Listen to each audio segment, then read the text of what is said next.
तू ही ये मुझको बता दे, चाहूँ मैं या ना।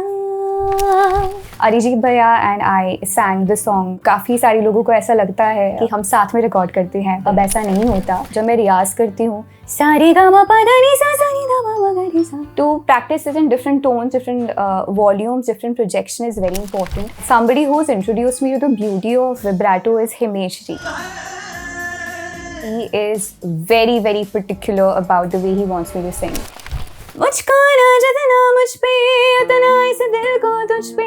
By the time this line comes, Arohi gains confidence and then she's just flying and flowing. It's obviously challenging for a singer to use dual tone in a song and to make it sound like the same person is singing it, but that was quite interesting. Hi, this is Palak Muchhal. You're watching Mashable Todphod. तू ही ये मुझको बता दे, चाहूँ मैं.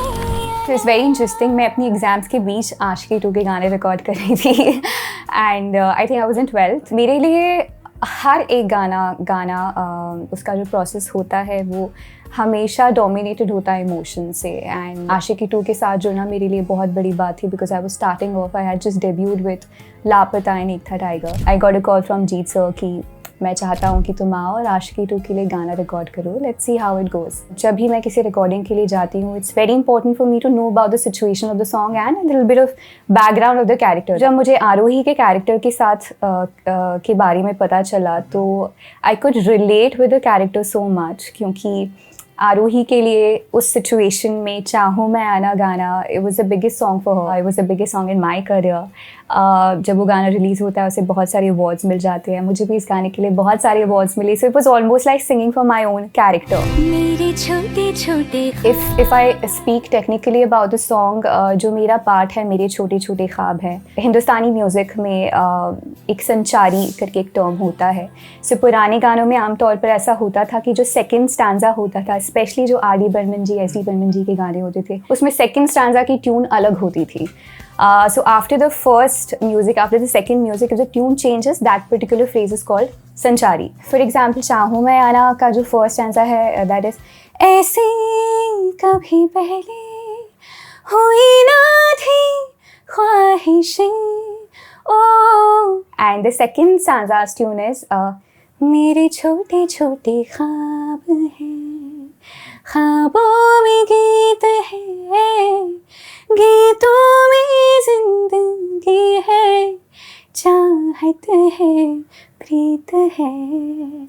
सो अगर आप देखें इन दोनों स्टैंजास की ट्यून अलग है. आमतौर पे दोनों अंतराल सेम होते हैं. पुराने गानों का अगर मैं एग्जांपल दूं तो ओ सजना बरखा बहार आई, तुमको पुकारे मेरे, that's the first stanza. And the second stanza goes like ऐसी रिमझिम में ओ सजन, प्यासे प्यासे मेरे नयन. सो जब भी फर्स्ट stanza के बाद ट्यून चेंज होती है, that's the phrase is called sanchari. And I was really happy कि मुझे इतना गाढ़ा एक हिंदुस्तानी म्यूज़िक का गाना गाने को मिला. And it's such a beautiful part कि आज भी जब मैं कॉन्सर्ट्स में ये वाला पार्ट गाती हूँ, people know the lyrics by heart, though it comes in the second stanza much later in the song. But I feel that it was a very very important song in my career. So Irshad Kamil ji ने इस गाने को लिखा है. अरिजीत भैया and I sang the song. काफ़ी सारे लोगों को ऐसा लगता है जो लिसनर्स हैं कि हम साथ में रिकॉर्ड करते हैं, पर आप जानते हैं अब ऐसा नहीं होता. तो हमने अलग अलग रिकॉर्ड किया था. But there was this part जो मुखड़े के बाद आता है, व्हिच इज तू ही ये मुझको बता दे, चाहूँ मैं आना. And it had to be completely in sync because अगर आपने फिल्म देखी है तो they both are singing together. So first I recorded and then Arijit Bhaiya recorded, then I recorded again, and then he recorded again because Jeet sir wanted us to be so precisely in sync. So ये बहुत interesting चीज़ होती है जब भी हम एक duet गाना गाते हैं. And I am really happy कि कुछ म्यूज़िक डायरेक्टर्स उस सिंक को इतना इंपॉर्टेंस देते हैं. और वो जो तालमेल होता है दो सिंगर्स का when they come together to sing a song, I think that is very important. Mukhra starts with a very slow, very low register. which is मेरे छोटे छोटे ख्वाब हैं, ख्वाबों में गीत है, गीतों में जिंदगी है, चाहत है, प्रीत है. मुझको ना जितना मुझ पे उतना इस दिल को तुझ पे, So this was actually based on this storytelling. So when she's starting off, ये पहली line होती है, और जब भी आप पहली बार कोई गाना attempt करते हो, आप थोड़े से सहमे से होते हो. So the first line is sung in that way, and by the time this line comes, Aarohi gains confidence, and then she's just flying and flowing. So that projection जो इस line पर दिया गया है, that was the thought behind it, and it's obviously challenging for a singer to use dual tone in a song and to make it sound like the same person is singing it, but that was quite interesting.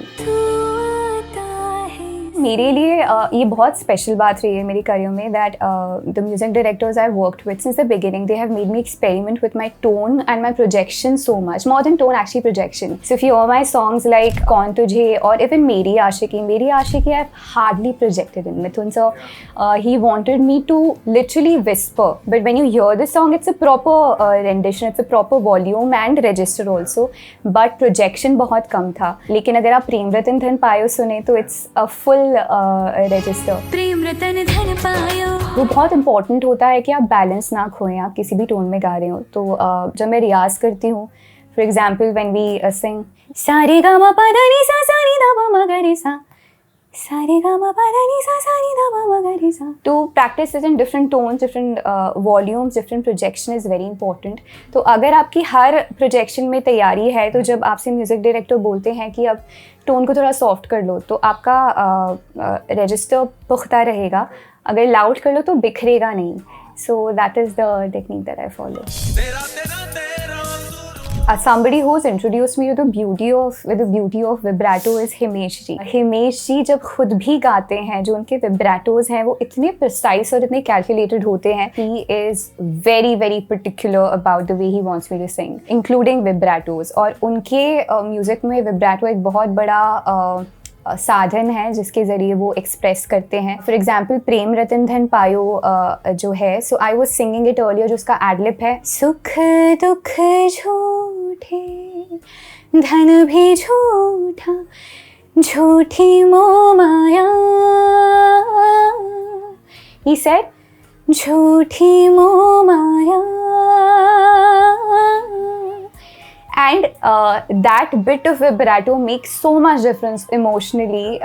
I think जो उसमें capability है emotions को express करने की, that I learned from Himesh जी. कहीं कहीं अगर आप उसे यूज़ कर दें तो वो गाने के मूड के साथ नहीं भी जाता है. और जहाँ तक बात है हरकत की, तो जब आप क्लासिकली ट्रेंड होते हैं, आई थिंक सबसे इम्पॉर्टेंट बात ये, बिकॉज आपका गला तैयार हो जाता है, you feel like showing it of everywhere for every song you sing. लेकिन वो बहुत ज़रूरी बात है जो मेरे गुरुजी हैं सत्यनारायण मिश्रा जी ने, उन्होंने कहा था कि सबसे इम्पॉर्टेंट बात होती है क्लासिकल म्यूज़िक को अगर आप फिल्म के गानों में अप्लाई करें कि उसकी मात्रा ओवर ना हो. बिकॉज अगर मैं गा रही हूँ अपनी तो दिल का पता दे, दिस हरकत is also there but it comes later in the song. अगर पहले ही गाना शुरू करते ही मैंने ये कर दिया तो इट वोंट साउंड नाइस. तो आई थिंक कितना करना है, कब करना है इज़ वेरी इंपॉर्टेंट. कुछ म्यूज़िक कंपोजर्स होते हैं जो बिल्कुल भी नहीं चाहते हैं कि आप जैसा उन्होंने बताया उससे ज़्यादा कुछ करें. कुछ कंपोजर्स होते हैं जो आपको पूरी लिबर्टी दे देते हैं कि गाने को सजा लो. So it also depends on the composer's brief. And I always sing a song twice. So एक बार मैं जैसा चाहिए होता है कंपोजर को, मैं बिल्कुल वैसा गाती हूँ, ज़रा भी ऊपर नीचे नहीं. और फिर जब उनका टेक ओके हो जाता है, then I ask them to allow me to sing it my way. और फिर मैं उसे सजा कर अपनी तरफ से एलिमेंट्स ऐड करके देती हूँ, and then whichever take they like they keep it. उलझन मेरी सुलझा. जब मैं मुंबई आई थी, I didn't have any background in the industry. I come from a completely non musical background, Marwari family. And यहाँ पर आने के बाद मैंने सोचा था कि शायद कभी एक गाना मुझे किसी फिल्म में गाने को मिल जाएगा, बट इतने सारे गाने मिल जाना, गानों को इतना सारा प्यार मिल जाना एंड इतनी सारी ब्लेसिंग्स मिल जाना, it just feels like a dream. या